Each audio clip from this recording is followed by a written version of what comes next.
ربما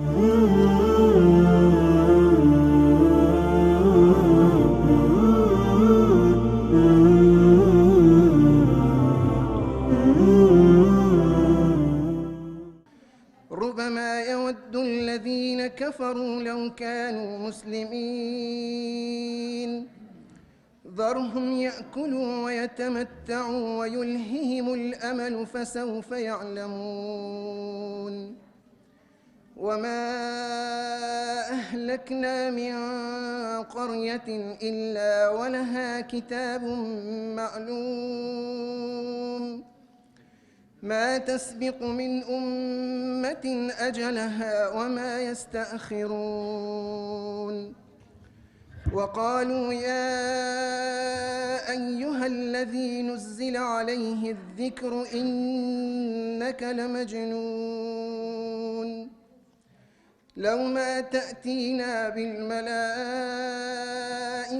إن كنت من الصادقين ما ننزل الملائكة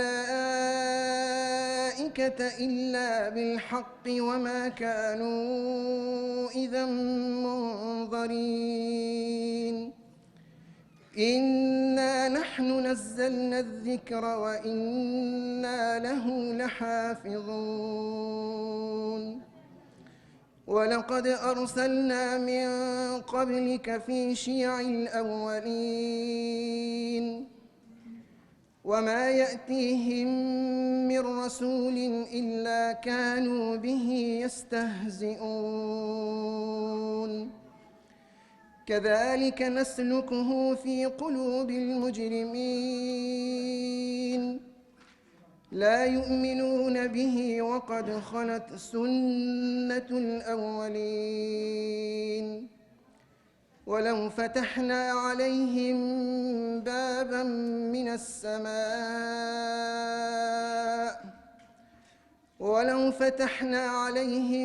بابا من السماء فظلوا فيه يعرجون لقالوا إنما سكرت أبصارنا بل نحن قوم مسحورون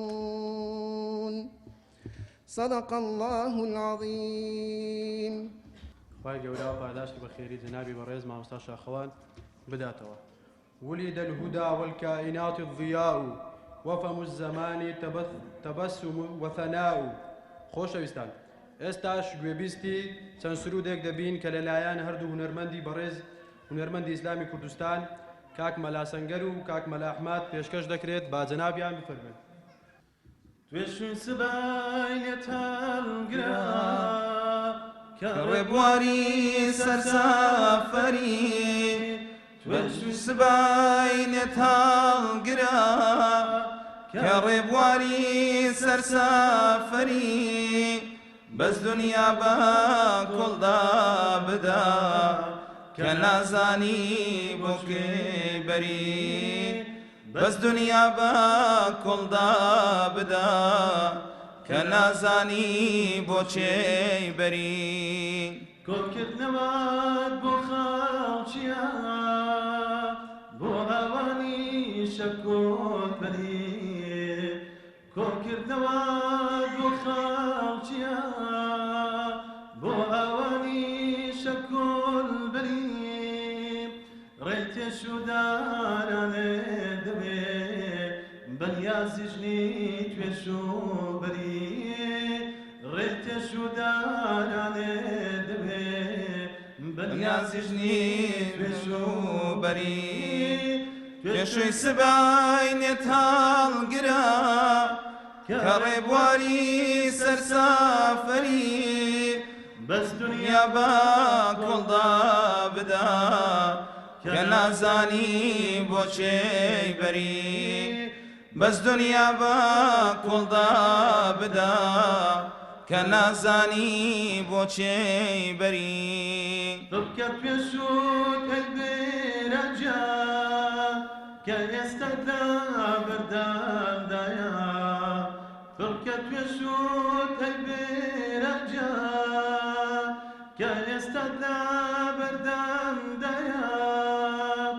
شەوی تاریکت لا پێشە ڕێگای احتیاجی چێرایە شەوی تاریکت لا پێشە ڕێگای احتیاجی جێرایە توێش و عینت هەڵگرە کە ڕێبواری سەرسافەری بەس دنیا بە کوڵدا بدا کە نازانی بۆ چێ بەری بەس دنیا بە کوڵدا بدا کە نازانی بۆ چێ بەری ئەی نابینای گەنجینە تەنها ئیسلام ڕێگەی ژینە ئەی گەوینە ئەی گەنجینە تەنها ئیسلام ڕێگەی ژینە هەر یاسایەکی دەست کردە پاشە ڕۆژی گریە و شینە هەر یاسایەکی دەست کردە پاشە ڕۆژی گریە و شینایە ئەی گەنج بگرە ڕێگەی قورئان ڕێی بەهەشت و ڕێگەی ئیمان ئەی گەنج بگرە ڕێگەی قورئان ڕێگەی بەهەشت و ڕێگەی ئیمان تا ڕزگار بین لە بەدبەختی بگایە فیردەوس و ڕایان بگایە فیردەوس و ڕایان ئەی لاوینە ئەی گەنجینە تەنها ئیسلام ڕێگەی ژینە ئەی لاوینە ئەی گەنجینە تەنها ئیسلام ڕێگەی ژینە هەر یاسایەکی دەست کردە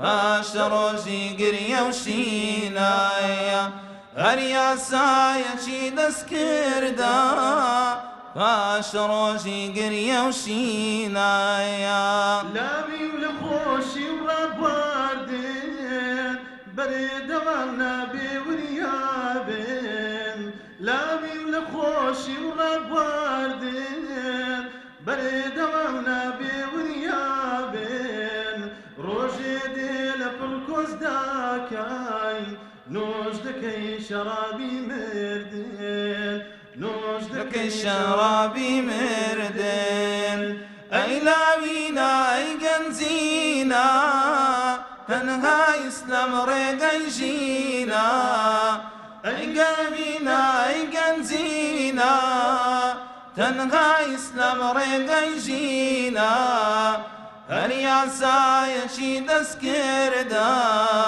پاشە ڕۆژی گریە و شینایە هەر یاسایەکی دەست کردە پاشە ڕۆژی گریە و شینایە بە هەر زیاد کە هێزی دوژمن حکم کە ئەگر و ئاسن بە هەر زیاد کە هێزی دوژمن حکم کە ئەگر و ئاسن هەرێ سەدای بانجی ئیسلامە لە گوێمانە هەتا مردن هەرێ سەدای بانجی ئیسلامە لە گوێمانە هەتا مردن ئەی لاوینە ئەی گەنجینە تەنها ئیسلام ڕێگەی ژینە ئەی لاوینە ئەی گەنجینە تەنها ئیسلام ڕێگەی ژینە هەر یاسایەکی دەست کردە پاشە ڕۆژی گریە و شینایە هەر یاسایەکی دەست کردە پاشە ڕۆژی گریە و شینە ئێستاش بە تامەزرۆیەوە دەمانەوێت بچینە خزمەتی وتازێڕین و بەنرخەکانی بانخوازی دیاری کوردستان و دکتۆری خۆشەویستمان بەڕێز دکتۆر عەبدولواحید محەممەد ساڵح بە خۆشحاڵیەوە با جەنابیان فەرموێ وتاری ئەم جارەمان بە ناونیشانی 12 لەسەر 12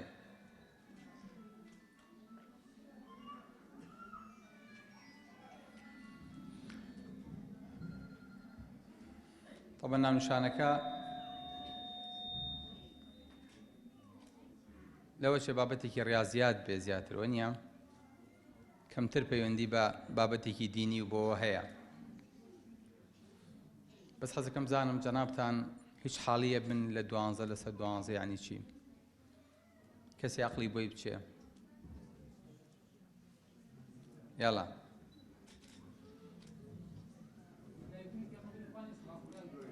صلی الله عليه وسلم با دەم خۆش بەڵام بابەتەکە یعنی 12 لەسەر 12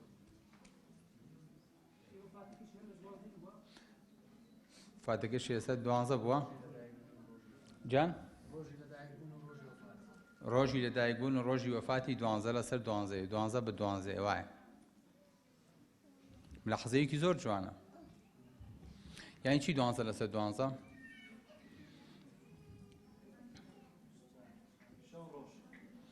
بەڵێ یعنی شەو ڕۆژ یعنی بە 4 ساعت یعنی 12 ڕۆژ و 12 شەو. بارەکە الله فیک. یعنی چی 12 لەسەر 12؟ تاو جانی من 112 مانگە هێ دەی خاڵی سێنبی پێکە دەی بەڵێ جەمامەسە بارەکە الله فیکم. هەمووی کەوتان جەنابتان تەواو بوو شەو ڕۆژ 12 بە 12 پێغەمبەری خوا صلی الله علیه و سلم لە 12 ڕەبیعی الأول لەدایک بووە لە 12 وفاتی کردووە بەپێی جیاوازی ڕێی فقەها و مؤرخین لەو مۆزوعەیە و مانگەکانی ساڵیش دیارە 12. بسم الله الرحمن الرحيم الحمد لله والصلاة والسلام على رسول الله وعلى آله وصحبه ومن والاه. عزیزان و خۆشەویستان لەلاو نیشانێکە 12 لەسەر 12 دەینە خزمەتتان ئەویش باسێکی مەولودتان بۆکەم باسێکی یادی لە دایکبوونی پێغەمبەرتان بۆکەم صلی الله عليه وسلم کە بەڕاستی من هەر پێم ناخۆشە کەلیمەکەم پێ ناخۆشە لەگەڵ ئەو نانویشانەیە نیم یادی لە دایکبوونی پێغەمبەری خوا صلی الله عليه وسلم بەڕاستی بەڵێ لای من مانگێکی زۆر خۆشە مانگێکە هەر بە تەبیعەتی حاڵ دڵمەکرێتەوە مانگێکە حەز ناکەم کوردستانی تیا بەجێ بێڵم مانگێکە خۆشیەک دێ بە دڵما وەکو ئەوەی کە خۆشەویستێکم لەو ڕۆژەیە لە دایک بووبێ یادی خۆشەویستێکی زۆر گەورەم بکەمەوە لە خزمەتی کەسێکی زۆر گەورە و نزیکی خۆما بژیم بەڵام چەند یادەکەم بەلاوە خۆشە ناوەکەم ئەو نە بەلاوە ناخۆشە یعنی چی یادی لە دایکبوونی پێغەمبەری خوا.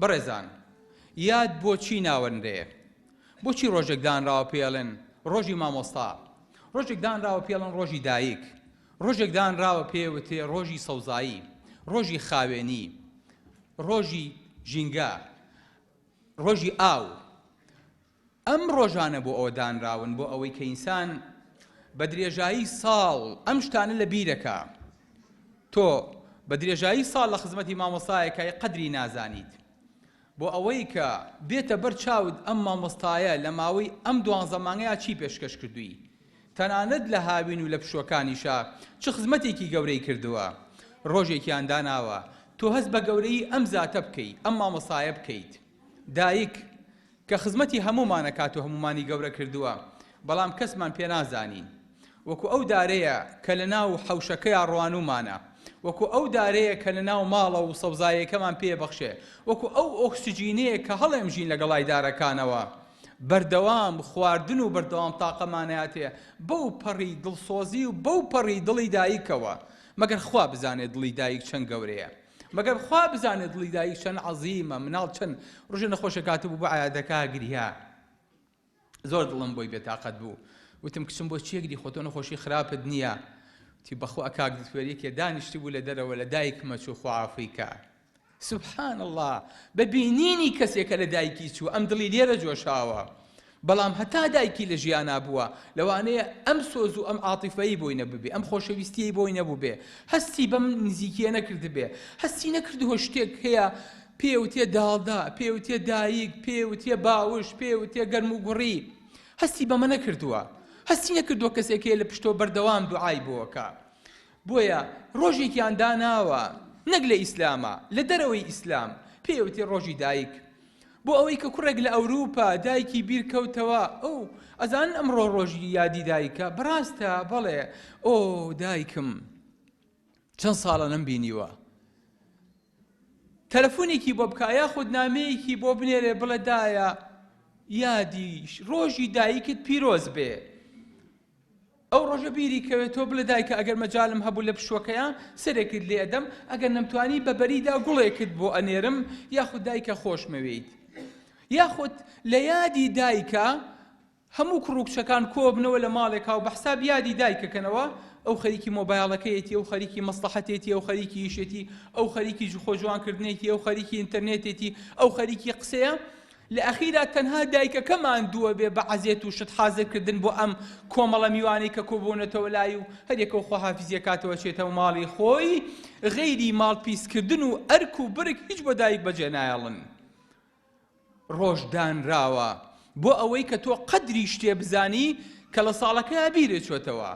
ڕۆژی ژینگە یعنی لەم ڕۆژە ئاگاد لە ژینگەکەت بێ، دنیا پیس مەکە، ئەو غاز بکە بەناو ئەم ژینگە و بەناو ئەم هەوا پاکەیە، ئاگاد لە سەوزکردنی بە دەرگاکەت بێ، ئاگاد لە سەجادەکە بێ، ئاگاد لە ژینگە بێ، ئاگاد لە خاوێنی بێ، شت فڕێمە دەرەوە. بۆیە ڕۆژێ دانراوە کە تۆ بیت قەدری ئەم شتانە بزانی. واتە ئەم ڕۆژانەی کەدا ئەنرێ لە تەمەنی ئینسانە بۆ یادکردنەوە و بیرخستنەوەیە. ئەجینا ئافرەت هیچ کاتێکە لە ماڵەوە ئیش دەکات ڕۆژێکی نییە پێی بوترێ ڕۆژی ئیشکردنی ماڵ. بۆ چکە بەردەوام ئافرەت لە ماڵەوە ئیشی خۆیەکە، هیچ کاتێکیش لە بیری ناچێ. ڕۆژێک نییە ناوی ڕۆژێک بێ ڕۆژی ساوە، ڕۆژی منداڵی ساوە. بۆ چکە دایک ناتوانێت بە لەحزە شاو لەسەر منداڵی ساوە غافڵکە، چ جای ئەوەی کە ڕۆژی ئاگای لێی نەبێ. لەبەرەوە بەردەوام دایکە کە ئاگای لێیەتی پێویستی بە ڕۆژی یادخستنەوە نییە. ڕۆژێک نییە پێی بوتێ ڕۆژی مۆبایل، چونکە ڕۆژانە تۆ لەگەڵ ئەمەیە مامەڵاکەیت، ناشتوانی بێ ئەمە بژیت، تازە بۆ بە زەرورەتێکی حەیات. ڕۆژێک نییە پێی بوتێ ڕۆژی سەیارە، چکە تۆ هەموو ڕۆژێ بەکاری هێنیت، هەموو ڕۆژێکیش قەدرێزانی، هەموو ڕۆژێکیش لە بیرتە کە پەکێکەوێ ئەنجا ئەزانی چەند پێویستت پێی بووە. بۆیە دانانی ڕۆژ، دانانی یاد لە ساڵێکە بۆ یادکردنەوەی هەر مناسبەیەک، واتە ئەم مناسبەیە بۆ خۆی شتێکی لە بیر چووە، شتێکی لە بیر کراوە ئیساکەنە بیرمانەکەوێتەوە، تازە بە تازە یادەکەینەوە.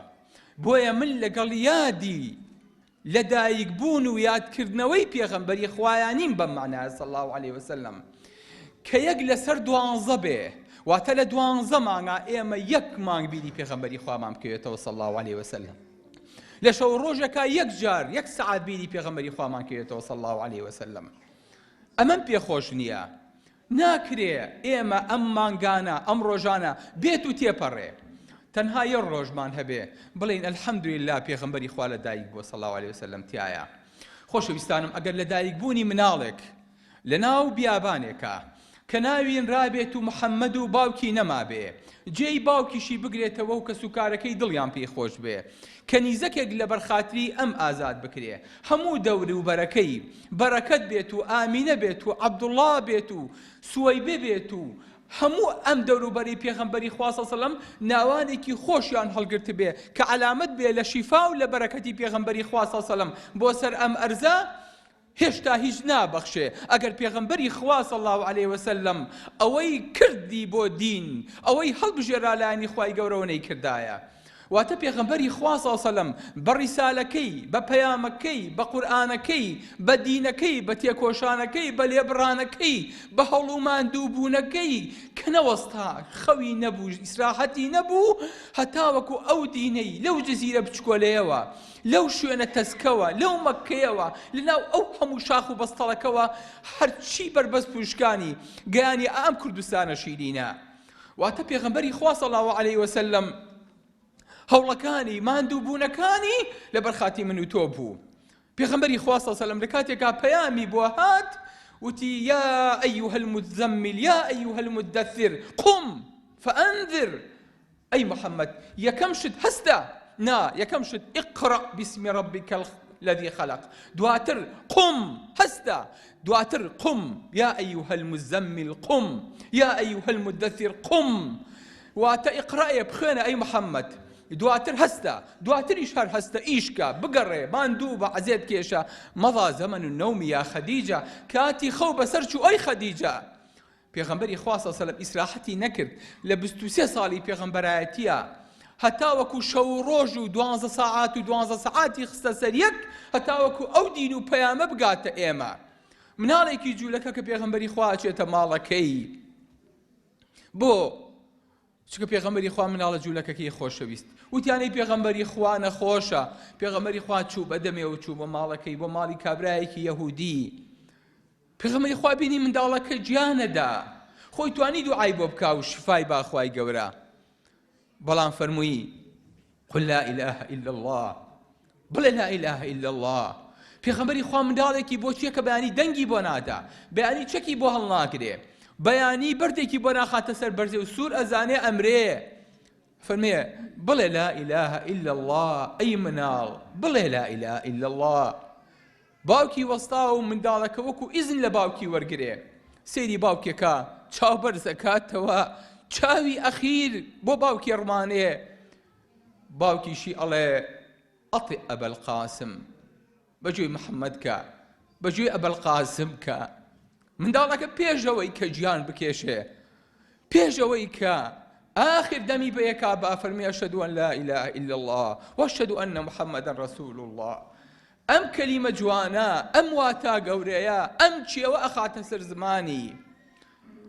پێغەمبەری خوا صلی الله علیه و سلم لە ماڵەکە دەرەچێ پێکەنێ دڵی زۆر خۆشە ئەلەی منداڵەکە چابۆتەوە فەرمێ الحمد لله الذي أنقذه الله بي من النار سوپاس بۆ ئەو خوایی بەهۆی منەوە لە ئاگر ڕزگاری کرد سبحان الله منداڵەکە مردووە بەڵام لە ئاگر ڕزگاری بووە پێغەمبەری خوا دڵی بەوە خۆشە کە منداڵێکیش نەچێتە ئاگرەوە منداڵێکیش بەهۆی کوفر و باوک و دایکەوە بەرەو ئاگر نەچێ و تعزیب نەدرێ کەواتە پێغەمبەری خوا صلی الله علیه و سلم لە ژیانی خۆیە لە 12ەوە بۆ 12 لە 12 ڕەبیع الأولەوە بۆ 12 ڕەبیع الأول بە درێژایی 63 ساڵ ئیسراحەتی نەبوو هەموو ژیانی ماندوێتی و عەزێتی و دەربەدەری و شوانی و ئیشکردن و تەعزیب و لێدان و مناڵ مردن و کۆسکەوتن و فەقیری و هەرچی تۆ بە مێشکدایە لە موسیبەت و ناڕەحەتی بەسەر پێغەمبەرەکە تا هاتووە صلی الله علیه و سلم بەڵام ڕۆژێ لە ڕۆژان چۆکی دانەدا ڕۆژێ لە ڕۆژان بێتاقەت نەبوو ڕۆژێ لە ڕۆژان پێی ناڕەحەت نەبوو چکۆی زانی خوای گەورە پێیە فەرموویە ولسوف يعطيك ربك فترضى أي محمد خواي قورا أداته أو متى أتي تا راضي أبيد فنمو والله راضي نابم هتا خواي قورا لأمتك هم خوش نبي أي محمد ما ودعك ربك وما قلى أي محمد خواي قورا واسي لنا نابيد خواي قورا دس بردار نبوة خواي قورا قيلي الدنيا وكو كافركان يعني محمد خواكي لي عاجز بوا يتر قرآني بونا نيري خواهي كورا فرمي والضحى والليل إذا سجى ما ودعك يا ربك يا محمد وما قلى ما ودعك وما قلى شيء ما ودعك ربك خواهي كورا شون رخيلة توبي محمد توهمو جيانت بريتيا لم خوشويستيا لم أطفا لم سوزا خوشويستم گەرچی ڕێگات سەخت و هەڵدێر و ئاسەیە خۆشەویستم گەرچی ڕێگات سەخت و هەڵدێر و ئاسەیە کە چیچە سات بە ساتێ چێتر پێت بەگوڕترن لەم ڕێیە خۆشەویستم ئەتۆ نور و تەوحید و ڕەحمەتت پێیە کە چی جەزیرەت العەرەب هەزاران ئەبوو لە هەبوو کەعبەت اللهش 360 بتی لێیە خۆشەویستم ئەتۆ خۆشەویستی خودات لە ئامێزە پڕی سینەت سۆز و خۆشەویستی و ڕێزە کەچی ئەبوو جەهلی دێزە لوتی لە تەوقی ئاسمان و سەریشی بۆ لات و عوزا لە ئەرزەیە ئەمە مێژوو مێژووی ئێستا و ڕابردوو داهاتوو وا تێ نەگەن ئەم ململانێ نوێیە چاوتان تیژ و وەرە بەرز و ڕێگا ڕۆشن ئاشکرایە سەرنجامیش سەرکەوتنی هەتایی بۆ چێیە بڵێ پێغەمبەری خوا سەڵ سەڵەم ئاوا هات ئاوا ڕۆی ئاوا تێپەڕی لە ماوەی 23 ساڵە دنیای گۆڕی بە دنیایەکی تر لە ماوەی 23 ساڵە خەڵکێکی شوانی پێپەتی نەخوێنەواری دواکەوتووی بەدپەرستی هێنای کردی بە شوانی ئومەتان کردی بە قەومێکی خوێنەوار ئیقرا بوو بە سەرمەشقی هەموو سەحابەکان بەڵێ وصلى الله على ئەو بەحری نووری علم و عرفانە کە دەرکی غەوری ناکا غەیر و علم الله سبحانە تعالى الله بەدوو دەهبوو کە هەردوو عالەمی داگرت بنازم بەم کەماڵی عەزم و حەزم و شەوکەت و شانە بەدوو دەیبوو پێغەمبەری خوا سەڵ سەلەم ئەم دینی هەمووی ئاوا بڵاو کردەوە ئاوا گەیانی و ئاوا بۆی ماندوو بوو عەیبە شوورەییە شەرمەزاریە ئێمە لە ساڵە جارێکە یەک لەسەر 12 بیری پێغەمبەری خوامان کەوێتەوە قەسەم بەخوا ئەوەمان کە یەک لەسەر 12 ژیانی پێغەمبەری خوا لە بیرەکات و لە یادەکات وەکو ئەوەیە 11 لەسەر 12کەی تری لە بیر کرد بێ واتە لە 12یەکی هێناوە ئینسانیش قەت یەک لەسەر 12 دەری ناچێنێ بۆیە ئەبێ ژیانی ئێمە 12 لەسەر 12 بێ ژیانی ئێمە بۆ پێغەمبەری خوا سەڵ سەلەم یادکردنەوەی ئێمە بۆ پێغەمبەری خوا سەڵ سەلەم بە درێژایی تەمەن بێ بە درێژایی ساڵ بێ ڕۆژێ لە ڕۆژان ساتێ لە ساتەکان پێغەمبەری خوامان بیر نەچێ صلی الله علیه وسلم کە هەستاین بە سەڵەوات لەسەر پێغەمبەری خوا سەڵ سەلەم سەڵەوات بین کە خەوتین بە سەڵەوات لەسەر پێغەمبەری خوا سەڵ سەلەم کۆتایی بێنین هەرچیەکمان کرد وەکو سەحابەکە فەرمووی یا ڕەسوول الله من ئەمەوێت یەک لەسەر چواری دوعاکانم بکەم بە سەڵەوات لەسەر تۆ فەرمی بیکە ئەگەر توانیش زیاتر فەرمی پێغەمبەری خوا من یەک لەسەر 3 دوعاکانم بکەم بە سەڵەوات لەسەر تۆ فەرمی بیکە ئەگەر توانی زیاتر فەرمی پێغەمبەری خوا نیوەی دوعاکان بکەم بە سەڵەوات لەسەر تۆ ئەڵێم اللهم صل على سيدنا محمد وعلى آل سيدنا محمد كما صليت على إبراهيم وعلى آل إبراهيم وبارك على محمد كما باركت على إبراهيم وعلى آل إبراهيم في العالمين إنك حميد مجيد فەرمی ئەگەر بیکەیت و زیادی شکی باشترە فەرمی ئەی پێغەمبەری خوا هەرچی دوعامای کەم بە سەڵاوات لەسەر تۆ یعنی شەو و ڕۆژ زیکرەکانم ئەبێ بە سەڵەوات لەسەر تۆ یعنی کە چوومە هەر مناسبەیەکەوە کە چوومە هەر شوێنێ بە هەر ڕێگەیەکا ڕۆیشتم هەر کاتێکم هەبوو هەر فەراغێکم هەبوو هەر بیرکردنەوەیەکم هەبوو هەر کاتێ زمانم لە گۆ وەستا ئەڵێم اللهم صل على سيدنا محمد ئەگەر چوومە ناو فاتحەوە وتیان بەخێر بیکا کە خوا لێی خۆش بێ خوا عەفوی کایە خوا خەڵک لە جاتەیە کە فاتحە بخوێنێ من سەڵەوات لەسەر گیانی پێغەمبەری خوا ئادەم صلی الله عليه وسلم هەموو لەحزەیەک هەموو ساتێک هەموو کاتێک پێغەمبەری خوام لە بیرە فەرمی ئەگەر وا بکەیت ئیدەن یوقضا هەمووک قەرزەکانت لە کۆڵە بێتەوە خەفەتەکانت لە کۆڵە بێتەوە کارەکانت سەرکەوتووە بێ واتە ئینسان بە مجەڕە سەڵەوات لەسەر پێغەمبەری خوا صلی الله علیه وسلم خوای گەورە هەموو کێشەکانی بۆ حەلەکە و دڵی خۆشەکە و قەرزەکانی لە کۆڵەکاتەوە و مشکلەکانی بۆ حەلە بن بەڵێ کەواتە بەڕێزەکانم تەنها شعار و لافتە و هەڵایەک لە مانگ و لە ڕۆژێکە دادی ئێمە نادا ئەبێ هەر یەکەمان کە چووینە ماڵەوە بزانین ئەوەی پێغەمبەری خوا صلی الله علیه وسلم بۆ ئێمەی هێنا چییە ئەوەی پێغەمبەری خوا ئەمری بە ئێمە کرد چییە ئێمە ئەبی چۆن بین لەگەڵ پێغەمبەری خوایە خوای گەورە فەرمی یا ئەیها الذین ئامنوا کونوا رەبانیین ئێوە پیاوی خوا بن پیاوی چێ بن ئێوە بمن بە پیاوی خوا چۆن بین بە پیاوی خوا ئەبێ قودوەیە هەڵبژێرین لە ژیانە بۆ ئەوەی کە چاوی لێ بکەین هەتاوەکو ببین بە پیاوی خوا خی گەورە فەرمێ قل إن كنتم تحبون الله ئەی محەممەد بە شوێن کەوتوەکانت بڵێ بە موسڵمانەکان بفەرموو ئەگەر ئێوە خواتان خۆشەوێ چی بکەن؟ ئەدەی یادی کەنەوە؟ نەخێر. شوێنی خواکەون؟ نەخێر. چی بکەن؟ فاتبعوني يحببكم الله. ئێوە شوێن من کەون تا خوای گەورە خۆشی بێن. الله ئەکبەر لەم عەزەمەتە. واتە ئەگەر ئێوە خواتان خۆشەوێ ئیدعاکەن کە خواتان خۆشەوێ شوێن پێغەمبەری خوا بکەون ئەگەر خواتان خۆشەوێ. کەواتە ئێوە ئەبێ هەموو ڕۆژ و هەموو ساتێکتان محەممەدی بن صلی الله عليه وسلم. واتە محەممەد تەنها نابێ ناوێ بێ.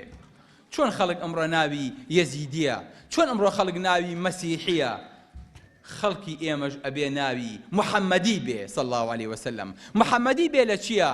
محەممەدی بێ لە ئاکاریە، لە ئەخلاقیە، لە ڕەفتاریە، لە بیرکردنەوەیە، لە قەراراتیە، لە دەنگدانیە، لە کاسبیە، لە ماڵیە، لە پەروەردەیە، لە ئیشکردنیە، لە هەموو هەڵوێستەکان و لە حکم و لە شەریعەت و لە مەحکەمەیە ئەبێ ڕەبانی بێ و ئەبێ محەممەدی بێ صلی الله عليه وسلم. واتە هەر شتێک کە پێغەمبەری خوا صلی الله عليه وسلم ئەمری پێکرد دەبێ. واتە لە ماڵەکەی خۆیان دانیشێ بزانێ پێغەمبەری خوا صلی الله عليه وسلم چۆن دانیشتووە لەگەڵ خێزانەکانیە، چۆن کە گەڕاوەتەوە خێزانەکانی ماچ کردووە، چۆن ڕووی خۆشی هەبووە لەگەڵ خێزانەکانیە، چۆن دەستی هێناوە بەسەر مناڵەکانیە، چۆن ناوچەوانی فاتیمەی ماچ کردووە، چۆن بە سۆز بووە، چۆن عادل بووە، چۆن گەورە بووە، چۆن باوکێک بووە، چۆن مێردیە بووە، چۆن برایە بووە، چۆن خوشکێ بووە، چۆن کوڕێ بووە. ئەبێ لە ماڵەکەی خۆیە ئاوا بیرکاتەوە. واتە هەر یەکەممان لە ماڵی خۆمانە کە ئیساکە نەچووینەوە لە یادی پێغەمبەری خوا بووین صلی الله عليه وسلم. بەڵام سەیر دەکەین تەلەڤیزۆنەکەمان لەسەر حەڵقەیەکە کە هیچ شتێکی بە عورف و کولتوری کوردەواری ناخوا. لەولاوە پیاوە لە پشتەوە خیانەت لە ژنەکەیەکا و لەولاوە ژنەکە عیب نەبێ شووی نەکردووە، لەولاوە سکی هەیە و سکەکەشی زۆر تەبیعیە، دایک پێزانێت و کەسوکاریش پێزانێت و کەسیش مێشێ میوانی یان جاڵن خۆ بە مێرد نییە کاکەجان سک بەخوایە خوایای ناڵێ کوڕی چیت و ئەمە لای مناڵی ئێمە و لای گەنجی ئێمە ئەمە تەبیعیە بێتەوە. بڵێ کوڕم ئەم کەناڵە ئەم سیستمە ئەم بەرنامەیە ئەم حەڵقەیە چەند بە پەیڕە و پرۆگرام و بەرنامی پێغەمبەری خوا صلی الله عليه وسلم. واتە تەنها شیعارەکە شەرت نییە. ئەم مۆسیقایە چەند لەگەڵ بەرنامی پێغەمبەری خوایە ئەگونجێ صلی الله عليه وسلم.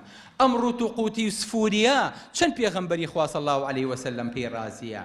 ئەم ئارە خواردنەوەیە، ئەم سوو خواردنە چەند لەگەڵ گیانی پێغەمبەری خوایە ئەگونجێ صلی الله عليه وسلم. نابێت ئەبێ خۆشەویستەکانمان لە ماڵی خۆمانە و محەممەدی بین. ئەبێ کە هاتینە ناو گەڕەک و سەربان و ماڵ و دوکانەوە کاسیبیەکانمان وەکو پێغەمبەری خوا وا بێ صلی الله عليه وسلم، وەکو سەحابە وا بێ. ژیانمان، بازارمان، دوکانمان، حەڵاڵیمان، ڕازگۆییمان، هەرزانجانیمان، تێکەڵی ژن و پیاومان ئەبێت وەکو سەحابەکانی پێغەمبەری خوا وا بێ صلی الله عليه وسلم. ئەبێ بەم ئاراستەیە بەم شێوەیە بیرکەینەوە. پێغەمبەری خوا صلی الله عليه وسلم جارێکان ئەڵقەیەک لە دەستی سەحابەیەکە ئابینێ، ئەڵقەیەکی ئاڵتوونە کە زۆر لە پیاوەکانمان نەک ئەیکەنە دەستیان ئەمڕۆی کەنە ملیشیان شانازیشی پێوەکەن و پێشیان تەبیعیە. پێغەمبەری خوا صلی الله عليه وسلم ئەڵقەکە دەرێنێ و فڕێدا. ئەڵقەیەکی ئاڵتوون چەند بەرەخ بووە بۆ ئەو کاتە ئەڵقەکە فڕێدا. سەحابەکە زانێ ئەم ئەڵقەیە بۆ پیاو نابێ چکە ئاڵتوونە. دوای کە پێغەمبەری خوا هەڵەسێ ئەڵقەیەکی ئاڵتوون لەو ناوەیە کەوتووە، سەحابەکان بۆیە هێننەوە ئەڵێن مەیکەرە دەست بەس ئیسفادی لێ بکە بۆ خۆ بڕۆ بیفرۆشە بیکە بە شتێکی تر. فەرمێ قەسەم بەخوا ئاڵتوونی هەڵ ناگرمەوە کە پێغەمبەری خوا فڕی داوە لە دەستمە. سبحان الله. کە پێغەمبەری خوا دەستمی کردووە تۆ تازە بەی شێ ئیسفادی لێ ناکەم، نایەتەوە گیرفانی من. سەحابە ئاوا بیری لە پێغەمبەری خوا کردەوە صلی الله عليه وسلم. هەموو ژیانیان لەگەڵ پێغەمبەری خوایە بوو، هەموو حەیاتیان، هەموو بیرکردنەوەیان. ئەوەیە جارێکیان سەحابەیەکی خۆشەویستی پێغەمبەری خوا صلی الله علیه وسلم بێتاقەتە بێ، زەعیفە بێ، پێغەمبەری خوا صلی الله علیه وسلم پێ فەرمێ بۆ زەعیف بووی، بۆ بێتاقەت بوویت. تەسەورەکەم بێتاقەتەکەی چی بێ؟ زەرێری کردووە دیارە. تەسەورەکەن ئەم سەحابەیە حەزی لە کچێکە و بۆی نابێ، لە فەیسبووکەکەیا بلۆکی کردو و جوابی نایەتەوە. نا، ئەمە گەنجێکە و حەزەکە بگاتە ئەوروپا، بەڵام هەر چنێکە لێ یاتوویەتەوە ماروپەیشەکە و ئەیژێڕنەوە و دەستی لە ئەوروپا ژیر نابێ. نا، بە تەمای دەرەجەیەکی بەرزە لە شەشا بیێنێ و دەرەجەکەی بەداخەوە بۆ نەهاتووە. ئەم سەحابەیە خەفەتە خوا بیرەکاتەوە، وەکو ئێمە چۆن بیرەکەینەوە خەفەتە خۆین. لێی گەڕێ ئەم سەحابەیە ناو نانێکی گەرما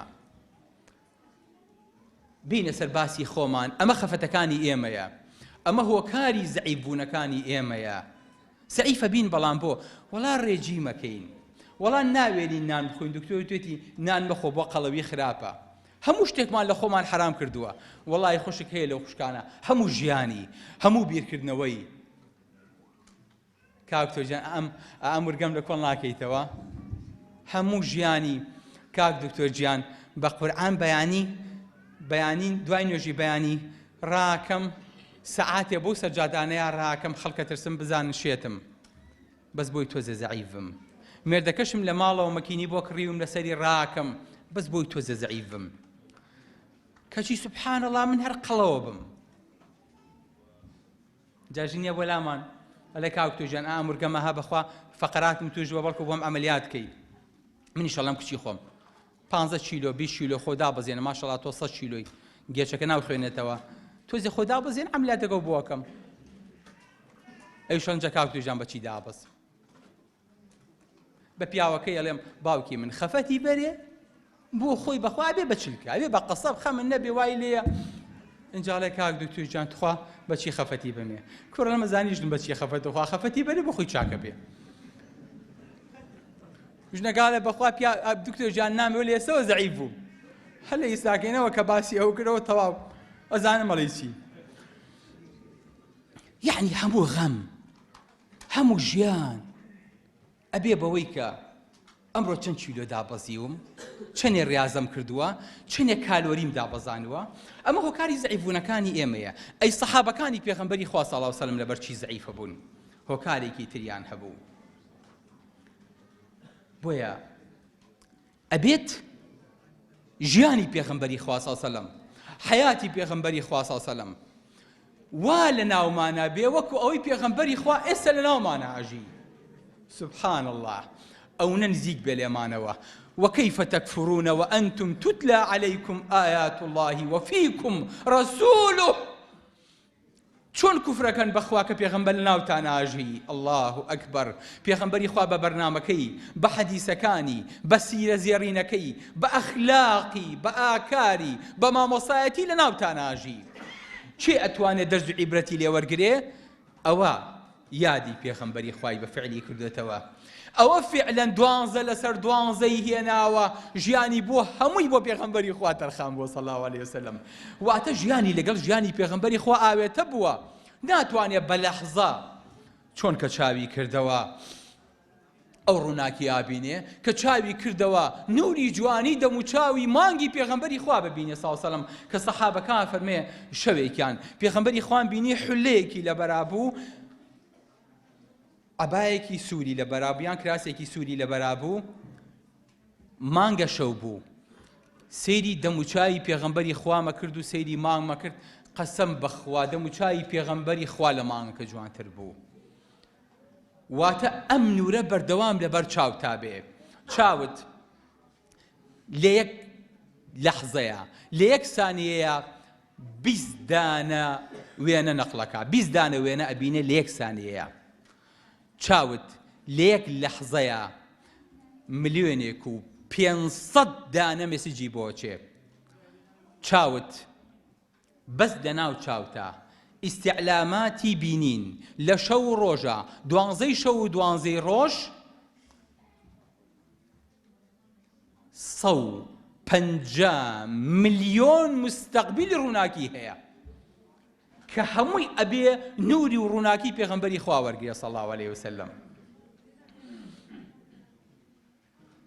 چونکە خوای گەورە پێغەمبەری خوا بەچی ناوە بە نور ناوە بە يا أيها النبي إنا أرسلناك شاهدا ومبشرا ونذيرا وداعيا إلى الله بإذنه وسراجا منيرا. يعني أي محمد تو أو خوريد نعم أي محمد تو مانجيشي يعني چۆن خۆر خۆیە سووتێنێ بۆ ئەوەی کە دنیا ڕۆشن کاتەوە تۆ لە هەمان کاتە مانگیشی کە لە خۆتەوە قسە ناکەی ڕووناکی وەحی خۆرە وەرەگریت و پەخشێکیتەوە بۆ خەڵکی لە شەوە لە شەوی تاریکە کەواتە تۆ بە هەردوو معناکە خۆر و مانگیشی. بۆیە مامۆستا فەرمێ وەکو ڕۆژ ئەو مەها لەو دوورە دەرکەوت. چی؟ فەرمێ وەکو ڕۆژ ئەو مەها یعنی پێغەمبەری خوا هەردووکیانە وەکو ڕۆژ ئەو مەها یعنی ئەو مانگە لەو دوورە دەرکەوت لە مێوە ئەشک و ئاهی ئێمە سەرکەوت کە ئەو لێو ددانەم دی بەجارێ لەبەر چاوم هەموو لەعل و گوهەورکەوت و نەوزێکم شەوێدا گەیمە سەرم و وتی هەستە هەتا و دوا لەسەرکەوت لە چێ یا ڕەب خەبەر پرسی بکەم من کە هەر کەس بۆ خەبەر چوو بێ خەبەر کەوت دڵم وەک شێری شوعلەی بێشەگرتوو لە سینەی پڕ لە سۆزم دەربەدەر کەوت. ماسا مەحبیە فەرمێ ماسا نالیە فەرمێ دڵم وەکو ئەوەی شێرێک لە بێشەیەکا بێ و شوعلە گرتی بێتی گرتی بێتی لە بێستانەکە دەرەپەڕێ فەرمێ دڵم لە خۆشەویستی پێغەمبەری خوا ئاوا لە ناو سنگم هاتە دەرەوە صلی الله عليه وسلم. الله ئەکبەر. واتە ئەم چاوەی ئێمە ئەو ڕووناکی و شعلەیە ببینێ کە لە ڕۆژ و مانگەوە بۆمان پەخشە بێتەوە جارێکی تر. خۆشەویستی پێغەمبەری خوا صلی الله علیه و سلم وامان لێ بکات. ئەم چاوەمان ئەم واری کە من و تۆی بینین لەوانەیە دوو چێبڵی بەناوە تێپەڕی بێت تەنها دوو وایە تەنها ئەو پەڕی سێ وایە لە چاوتەوە کە ئەچێ بۆ مێشک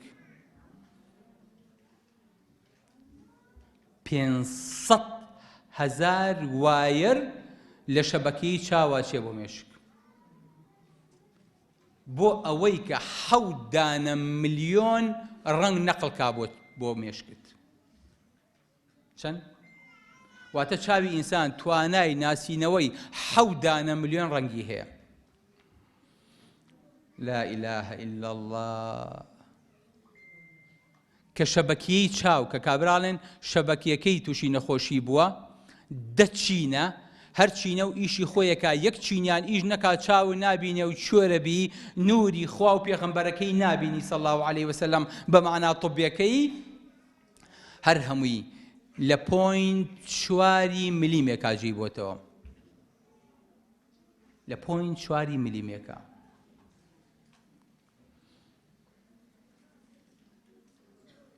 کە ئەشێ ئەم ڕووناکیە بۆ پشتی چاو لە یەک لەسەر 20 سانیەیەکە ئەم ڕسمانی هەموو جەنابتان لێ مێشکی منە ئەبێ بەڕسم و هەمووتان بە یەک جار ئاوا ئەبینم کە ئەم چاوەش سەرایەوە و خوای گەورەی سەنیتەوە بە هیچ شتێکی تر پڕ نابێتەوە. بۆیە پیرەکانمان کاتی خۆی خۆیان لێ ڕازی بێ بە پێغەمبەری خۆیانەوە چی پیانەوە چی حاجەکان پیانەوە چی پێغەمبەری خوا پیانەوە بیلبیلەی چاوان بیلبیلەی چاوان یعنی ئەو نە پێغەمبەری خوان یعنی ئەو عەدەسەیە و ئەو کونە بوو کە ڕووناکی لێوا چۆ ژوورەوە یعنی دایمە پێغەمبەری خوان لەبەر چاو بوو ئەگەر دیقەتیش بن لە کاتی بانگە کە ئەگاتە باسی پێغەمبەری خوا صلی الله علیه و سلم ئەشهد ئەن محەممەدەن ڕەسوول الله پیرەکان چی ئەکەن؟ چێزانە چی ئەکەن؟ هەردوو پەنجە ئاوا دەمخۆش ماچێکەن و ئاوایە خەنە سەر چاویان. سبحان الله ئەم پیرانەی ئێمە چەندی پێغەمبەری خۆیان خۆشویستوە صلی الله عليه وسلم. واتە ئەبێ ئەم خۆشەویستیە بگەڕێتەوە بە دڵ و بە گیان ئەبێ ئەم ناوەی پێغەمبەری خوا صلی الله عليه وسلم بێتە سەر بینایی چاوان ئەبێ ناوی محەممەد صلی الله عليه وسلم کە هاو بێتە ناو دڵەکانەوە. دڵ چوار شەمبەرە، چوار ژوورە. لە یەکەم ژووری نووسراوە میم، لە دووەمی نووسراوە حاء، لە سێیەمی نووسراوە میم، لە چوارەمی نووسراوە دال. یعنی چی؟ یعنی محەممەد. یعنی دڵت پڕە لە زاخاوی خۆشەویستی پێغەمبەری خوا صلی الله علیه وسلم. نەچی عیب و شوورەی باسی مانگێکم بۆ بکەی بڵێ وەڵا یادی پێغەمبەری خوای تیاکەمەوە صلی الله عليه وسلم. تۆ دڵ و چاوت پڕە لە نووری پێغەمبەری خوا، پڕە لە خۆشەویستی پێغەمبەری خوا، قەولت داوە خۆت منداڵت خێزانت لەسەر بەرنامە و لەسەر پەروەردەی محەممەد بکەی صلی الله عليه وسلم. تازە بە عیبە بگەڕێیتەوە بۆ ئەو خاڵە، تازە نابێ جارێکی تر بی لەو خاڵەکەیتەوە. ئەگەر بیرمان لێ کردەوە، ئەگەر بیرمان لێ کردەوە لە ئەخیرا ئەڵێم با بە شێوەیە یادی پێغەمبەری خوا بکەینەوە صلی الله عليه وسلم. مڕەم وایە یادی پێغەمبەری خوا بگۆڕین وەکو چۆن سەحابەکان یادیان نەکردوێتەوە، ئێمە یادەکە بگۆڕین بە تەواوەتی. چۆن؟ یادێک هەیە یادی عەکسیە، ڕێک بە پێچەوانەوەیە. چۆن؟ ئەڵێن ئەمڕۆ یادی بەکارنهێنانی مۆبایڵە. یاڵا ڕەحمەتی خواتان لەبێ هەرێکە لای خۆی مۆبایڵەکەی داخە، قفڵی کەم، 24 ساعت مۆبایڵ نییە، کەس نابێ مۆبایڵ بەکاربێنێ. نەک دژایەتی شەبەکاتی مۆبایڵەکەین، ئەمانەوێ یەک ڕۆژ لە ژیانمانە لە ساڵەکەیە بەبێ مۆبایڵ بژین. وەختێک گەزانی شەو کێچێکە و تێکەوڵە زۆریشە بۆ مۆبایڵ و بەس عیبیشە تازە وەعدیا و بەکاری نێنی خوای چی بکەم، دیخوای ڕۆژ بێتەوە 24 ساعتەکە تێپەڕێ، کۆمەڵێ مەسیج و کۆمەڵێ نامە و کۆمەڵێ ئیشی زەرورم هەیە هەتاوەکو بتوانم مۆبایڵەکەم بەکاربێنم. ئەمڕۆ ناوەنین ڕۆژی بەکارنەهێنانی سیارە. یەک کەس نابێ سیارە و دوو کەڵکا بەسەر جادەکان و بەسەر سنگی خەڵکا. یەڵا سیارە نییە، کەس سیارە دەرنەکە. سەر ئەوروپا ڕۆژێکیان هەیە ڕۆژی بەکارهێنانی سیارە. کەس سیارە دەرناکە بۆی کە ڕۆژی دوایی سیارەیان بەکاربێنە قەدری سیارە بزانم سیارە بۆچی بەکارێت. لە یابان ساتە وەختێکیان هەیە بۆ یادی کارەبا. ئەزان چی یەکەن لەو ڕۆژەیە؟ چی ئەزانێت چی ئەکەن؟ ها؟ کارەبا خامۆشەکەن، کارەبا نامێنێ. سیرەکەن سەی چواردەوری خۆیان هیچ ئیش ناکە، کارەبا نامێنێ بۆی کە بزان بەبێ کارەبا توان چۆن بژین. عینە لای خۆمان تەبەن ئەویش لای ئەوانیش خۆیان ناگرێت بە 4 ساعت ناکوژێتەوە. 12 ساڵەی 12 مانگەکە لە ساڵەکە یەک چرکە ناکوژێتەوە لەبەرەوە ئیکوژێنەوە. عینە لای خۆمان.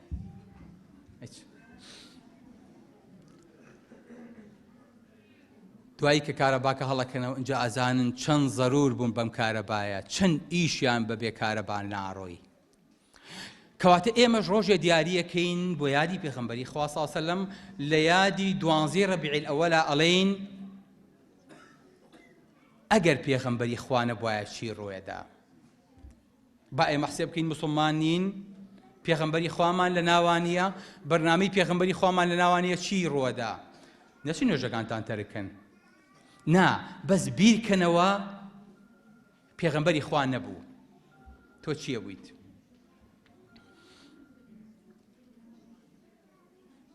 عادی؟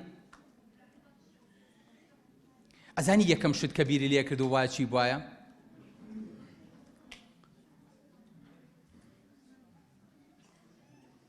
من سەیرم لێ دێ خەڵکی ئەوە ئەدەبیتیایە بە سەحابی پێغەمبەری خواڵێ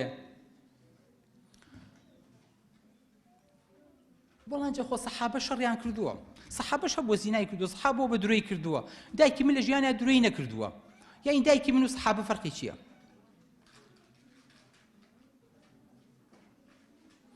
کوڕم سەحابە نەبوایە تۆ ئیساکێنە نەتەزانی باوکەی چێیە. ئەم دین و بەرنامەی پێغەمبەری خوا نەبوایە صلی الله علیه وسلم ئەبوایە یەکەم شت کە گومانە بکردایە بووتایە دایکە من کوڕی چێم. وای وا پرسیارە کردایە. ئێستا تۆ دایکی خۆ بەراورد دەکەی بە سەحابەی پێغەمبەری خوا صلی الله علیه وسلم. ڕۆژێکان پێغەمبەری خوا وتار بۆ سەحابە ئەیا و فەرمێ ئەمڕۆ چ پرسیارێکتان هەیە بیکەن؟ پێغەمبەری خوا تووڕە بۆ باسی قیامەتە و ئەفەرمێ چ پرسیارێک هەیە مغیرەی کوڕی شوعباڵێ پێغەمبەری خوام پرسیارێکم هەیە مغیرەی کوڕی شوعبە پیاوێکی ئاوا سوعبەچی و حەزی کردووە کە پێغەمبەری خوا تووڕە بە دامێ بیخاتە پێکەنین پێغەمبەری خوا ئەفەرمێ ئەی پێغەمبەری خوام باوکم چێیە فەرمێ باوکە فڵانی کوڕی فڵان نای باوکی خۆیەڵێ ئەلێ دە باش ئەچێتەوە بەلای دایکی ئەلێ دایکە وەڵای ئەمڕۆ پرسیارێکی وام لە پێغەمبەری خوا کرد ئەڵێ هەی ماڵوێرانم بەخوا تۆ کوڕێکی خراپی ئەجا بەڵکو دایکی خۆی لە جاهیلیەتە کەتنیەکی بکردایە ئێستا هەتی تۆ زۆڵ بوویتایە ئێستا داکی حیای بشوانە و پیاوانەیە وچی فەرمێ بە قورئان بیوتایە کوڕی پیاوێکی حەبەشی قوڕەشی باوەڕم پێ کرد باوەڕم بە تۆ ناکرد سەحابەکان بۆ ناسینی باوکیشیان چوونە تۆ لای پێغەمبەری خوا صلی الله علیه وسلم ئەو نەسیقەیان بە پێغەمبەری خوا بۆ صلی الله علیه وسلم کەواتە تۆ بیرکەرەوە لە ڕۆژێکە کە ئەم وڵاتەی تۆ بە بێشە ئەخلاق نامێنێ دین نامێنێ ئەبێ یەکەم شت کە بیری لێ یەکەیتەوە ئەمڕۆ بەرنامەکەی پێغەمبەری چی؟ بە قورئان با بچم زوو فریای کوڕکچەکەم کەوم بۆ چونکە ئەو کوڕە و ئەو کچە ئەگەر دینی محەممەد نەبێ هیچ شتێک لێکیان حرام ناکە هەڵێ خوشکی خۆمە و لەگەڵ خۆما پەروەردە بووە و بۆ بیەم بە یەکێکی تر و بۆ خۆم حەڵاڵ نەبێ ئەمە مۆڕاڵە ئەمە ئەخلاقە ئەمە لادینی و ئیلحادە پێتەڵێ فەرقی چییە چ ڕێگرێک هەیە ئەم کوڕ و کچە پێکەوە کۆ بنە و جوود بن خوشک و بران ئەبێت تا ئەو 24 ساعتە تێپەڕێتۆ لە بەردەم ژووری هەردوو کوڕوشەکەتە حەرەزبی ئاوە نزیکی یەکتری نەکەون ئەمە ئەبسەد شتە کە تۆ حساب بۆ نەکردووە بێ کامێرەی لە ماڵەکەتا دانی ژنەکە و خیانەتە لێ نەکە ئەبێ ئەو ڕۆژە بەقەدەر درۆی نیسان درۆ ببیستی چکە درۆ حرام لێ لەو کۆمەڵگایەیە کەواتە با ڕۆژێک دانین بۆ یادی پێغەمبەری خوا صلی الله علیه وسلم بۆ ئەوەی کە بزانین قەدر و گەورەی پێغەمبەری خوا چییە لە ناومانە ئەگەر ودمی هەناسەی تۆ نەبایە ئەمن چی بوو مەگەر هەر خوا بزانێ لە تۆ گەیە من ئاوی حەیاتێ تروسکەیکی زەمین نووری ژیانێ لە من بۆ من لە خۆم بۆ خۆم بەسۆستر هەموو گیانم لە بۆت نەبوو یەک گیانێ هەموو گیانم بە قوربانت بێ ئەی محەممەد صلی الله علیه وسلم تۆ نەبی من چی بوومایە خوازانێک گا پەرستیەکە بووم ئاگر پەرستیەکە بووم ئەورەت پەرستیەکە بووم مشک پەرستیەکە بووم سیسک پەرستیەکە بووم چی دەرەچووم لە ئالاو لە ئەو خەڵکەیە چیم پێوترا چ جڕ و جانەوەرێکم لێ دەرەچوو کەواتە یادی محەممەد ئەبێ بە عەکسەوە بکەینەوە بڵین ئەگەر محەممەدمان لە ناو نەبوایە چیمان لێ بەسەر هاو هەر وەکو سەحابەکە بیری کردەوەتی ئەی پێغەمبەری خوا زەعیف بووم وتی ئەی پێغەمبەری خوا بیرەکەمەوە تۆ لە قیامەتە لەگەڵ پیاوچاکان و لە بەهەشت و لە شوێنێکی بەرزایت منیش لە قیامەتە تەب لە شوێنەکانی خوارە و پلە نزمەکانی بەهەشتام دەستم پێت ناگا هەموو جارێ وەکو ئێستا لە دنیایە خەفەتە خۆم کە لێ دوور بم لە قیامەتە خەفەتە خۆم ئێستا ناکە نابینم ئێستا ناکە لێم نزیکی خەفەتە خۆم کە لە قیامەتە لێ دوورم سەی سەحابە چەند دووربین بوون هەتا خوای گەورە ئاەتدا بەزێنێ ومن يطع الله ورسوله فأولئك مع الذين أنعم الله عليهم من النبيين والصديقين والشهداء والصالحين وحسن أولئك رفيقا أوي بجواي خوي بيغمبري خوا بكا لقيامتها لقل أنبياء وبرزانية كواتا بۆی لە دنیا و قیامەتا پێغەمبەری خواون نەکەین ئەبێ وەکو سەحابەکانی بین ئەبێ وەکو چی بین ئەبێ هەڵگر و خاوەنی لەقەبی شارەکەمان بین ناوی چێ شارەکەتان چی خەلیفان کەواتە هەر یەکەتان بۆ خۆی ئەبێ خەلیفەیەکی پێغەمبەری خوا بێ صلی الله علیه وسلم وەکو ئەبوو بەکر و عوسمان و عەلی بڵێ ئەینقەص الدین وأنا حەی هەر یەکەتان خۆی بە خاوەن و خۆی بە ڕێباز و خۆی بە شوێن کەوتووی ئەو پەیامە بزانێ وابزانێ ئەو پەیامە بۆ ئەو هاتووە، وابزانێت تەنها ئەم ئێستا خەلیفەی پێغەمبەری خوایە و هەڵگری ئەم پەیامەیە و لەسەرێتی پەخشی کاتەوە و لەسەرێتی ئەم بەرنامە جوان و ئەم ئەخلاقە گەورەی پێغەمبەری خوا بە دنیایە پەخشکا. وعد بەڵێ با دەست پێ بکەین و لەمە دووە یادی پێغەمبەری خوا صلی الله علیه وسلم لە 12 مانگەکەیە ئەبێت 12 مانگ بێ، لە 12 سەعاتەکەیە ئەبێ 12 سەعات بێ، لە 12 ڕەبیعی ئەوەلەوە بۆ 12کەی تر ئەبێ پێغەمبەری خوامان بە دڵ و بە گیان لە یاد نەچێ. أقول قولي هذا وأستغفر الله لي ولكم والسلام عليكم ورحمة الله وبركاته. أي پیغمبر أي پیغمبر مجتهنا دم دم بورقيتو تاوير دي سر زباني من أبي تناوي خديتو تاوير دي سر زباني من أبي تناوي خديتو همو دنياكو بيتوا بو بربستي برناميتو همو دنياكو بيتوا بو بربستي برناميتو هربو خويا زرار من دلني وناتي برناميتو هربو خويا زرار من دلني وناتي برناميتو دم دم بورقيتو تاوير دي سر زباني من أبي تناوي خديتو تاوير دي سر زباني من أبي تناوي خديتو هرسندي بخوموا ترنا خوم لكانياو هرسندي بخوموا ترنا خوم لكانياو تاوكو دنيا ما برشنا بتواناو تاوكو دنيا ما برشنا بتواناو دم دم بورقيتو تاوير دي سر زباني من أبي تناوي خديتو تاوير دي سر زباني من أبي تناوي خديتو أزال مريقا كنتو زور سختة وزور ديجوارة أزال مريقا كنتو زور سختة وزور ديجوارة لو مي دنيا بيتا سر غبوار نياتار لو مي دنيا بيتا سر غبوار نياتار دم دم بورقيتو تاوير دي سر زباني من أبي تناوي خديتو تاوير دي سر زباني من أبي تناوي خديتو يا محمد لو بابا دل ببريان المكان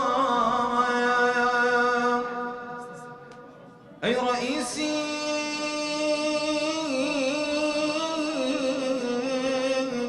هرد دنيا دي دقريان المكان دست أجنان تاوري قاي دستياران المكان من كآلتم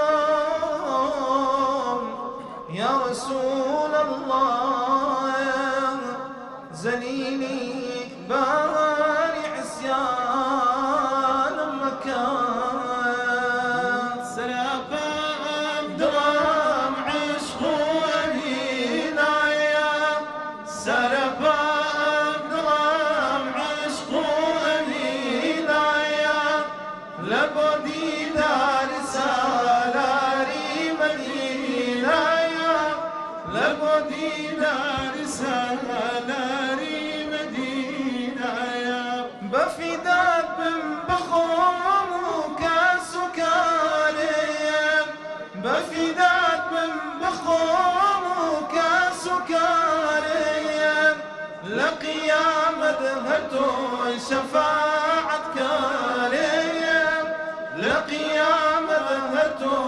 شفاعة كريم سربان دلم عشق أبينا يا سربان دلم عشق أبينا يا لبدي دار سالاري مدينة يا لبدي دار سالاري مدينة يا نأستير ونمانقو خوريون عياك نأستير ونمانقو خوريون عياك نقنا شوقي تو أي رابي باياك نقنا شوقي تو أي رابي باياك سربان دلم عشق أبينا يا سربان دلم عشق أبينا يا لبدي دار سالاري مدينة يا لبدي دار سالاري مدينة يا سيبغيمو بسيتي بكم حبيبي سيبغيمو بسيتي بكم حبيبي صارش كاري برين أي طبيبي صار شكاري برين أي طبيبي مقامو بليتو كاهن دبار زايا مقامو بليتو كاهن دبار زايا نمونيتون يا لم خاك أرزايا نمونيتون يا لم خاك أرزايا سلبان عشق أبينا يا سلبان عشق أبينا يا لبدي دار سالاري مدينة يا لبدي دار سالاري مدينة يا صلاة صلاة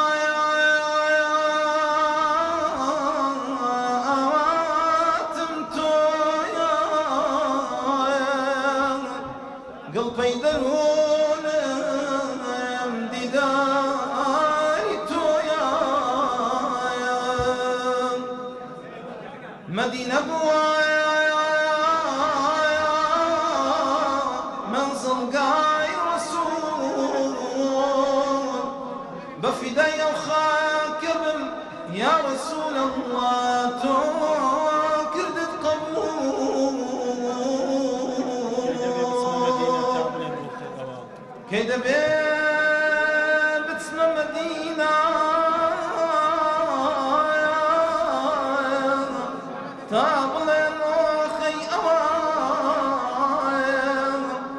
مصطفى عاصي ولا درقاي مصطفى كوت واصلة بغنبايا بقربان ذبير صلاة بغنبايا بقربان ذبير قرباني خوتو قالوا يا رذبير قرباني خوتو قالوا يا رذبير دلي بيادي تنوراني بيه دلي بيادي تنوراني بيه لقى فريشتا أبي بغدايا لقى فريشتا أبي بغدايا صلاة بغنباير بقربان ذبيم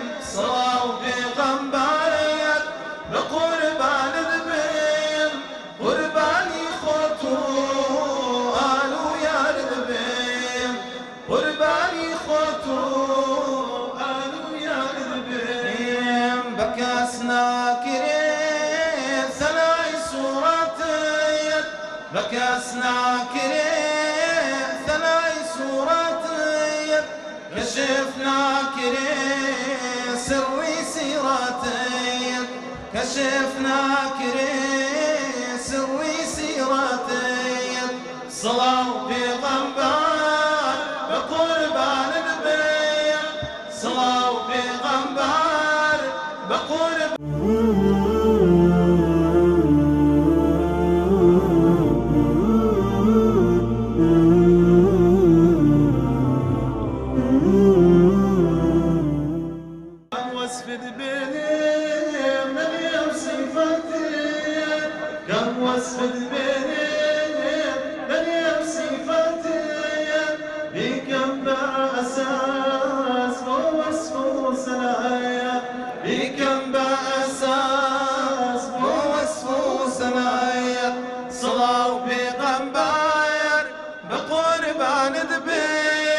صلاة بيغمبر بقربان ذبيم قرباني خوتو آلو يار ذبيم قرباني خوتو آلو يار ذبيم اللهم صل على سيدنا محمد وعلى آله وصحبه وسلم اللهم صل على حبيبنا محمد وعلى آله وصحبه وسلم اللهم صل على شفيعنا محمد وعلى آله وصحبه وسلم